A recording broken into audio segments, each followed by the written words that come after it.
कल हमारा गाजीपुर बॉर्डर का दौरा कई घंटे का रहा है, करीब करीब मेरे ख्याल से 4-4.5 घंटे हम वहाँ पर रहे हैं। राकेश टिकैत से मिले हैं। बहुत खुशी हुई मुझे राकेश टिकैत का चेहरा देख करके।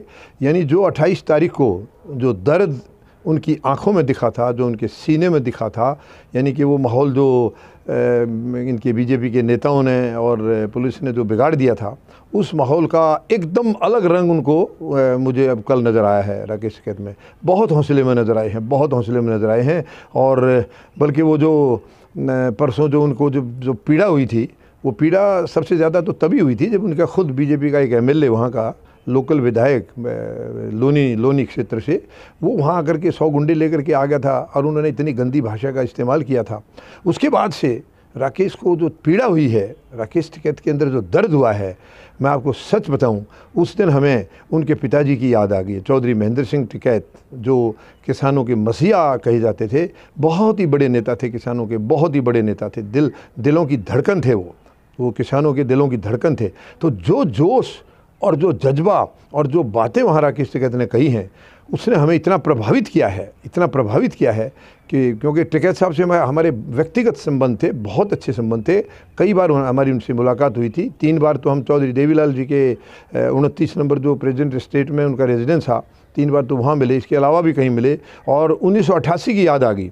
1988 में स्वर्गीय श्री राजीव गांधी जी जब प्रधानमंत्री थे, उस वक़्त वो 10 लाख किसानों को लेके आगे थे। 10 लाख, वो दिन याद है मुझे। यानी और 2 दिन के अंदर प्रधानमंत्री को उनका जो भी इशू लेके आए थे, 2 दिन के अंदर उनको सारी बातें मान करके और उनको सम्मानजनक प्रस्थान करा दिया गया था। अब दुख है कि आज देखिए, आज देश के प्रधानमंत्री को 66 दिन के बाद भी कुछ नहीं, कोई जरा सी भी, 66 दिन के बाद भी उनको ये दिमाग में नहीं आ रहा है। कल भी हमारी इसके बारे में राकेश टिकैत से जब हम मिले हैं, जब उस टाइम पर हमारी ये बातें हुई थी उनसे भले गले से मिले, फिर वो हमारे साथ बहुत गर्व महसूस हुआ है, रियली गर्व महसूस हुआ है। तो ये राकेश टिकैत का व्यक्तित्व परसों के 28 तारीख के हादसे के बाद से बहुत निखर के आया है, बहुत निखर के उनका व्यक्तित्व आया है। और मतलब डेफिनेट है कि अब किसानों की शक्ति दिन ब दिन बढ़ती जा रही है, लगातार बढ़ती जा रही है। तो मुझे पूरा भरोसा है कि राकेश टिकैत इसी तरीके से किसानों के चहेते बने रहेंगे। और अपने पिताजी की जो छवि उनके अंदर हमें देखने मिली, हमें स्वर्गीय महेंद्र सिंह की याद आ गई थी। और इसी जज्बे को लेकर आगे बढ़ते रहेंगे और किसानों की पीड़ा को बखूबी जो अब तक लड़ते आ रहे हैं, वो ऐसे ही लड़ते रहेंगे।